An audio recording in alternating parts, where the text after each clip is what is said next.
Hello guys, welcome back to my YouTube channel TechChimp. Today I'm going to teach you how to save Instagram story with music in Gallery. So let's start. First of all, open your Instagram.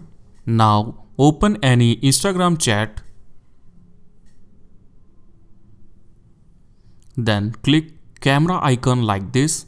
Select any video from gallery or you can create new video. Now click on third icon on top bar. It will pop up this window.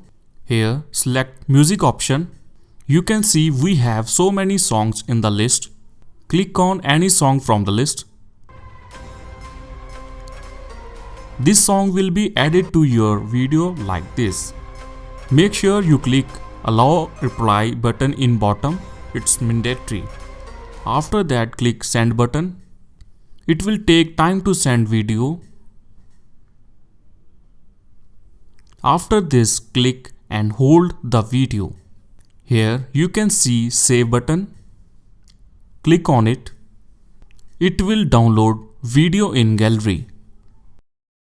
You can see story has been saved into gallery with music. I hope this video will help you to download Instagram story successful. If you like this video, click like button and subscribe my YouTube channel for latest updates. Thank you.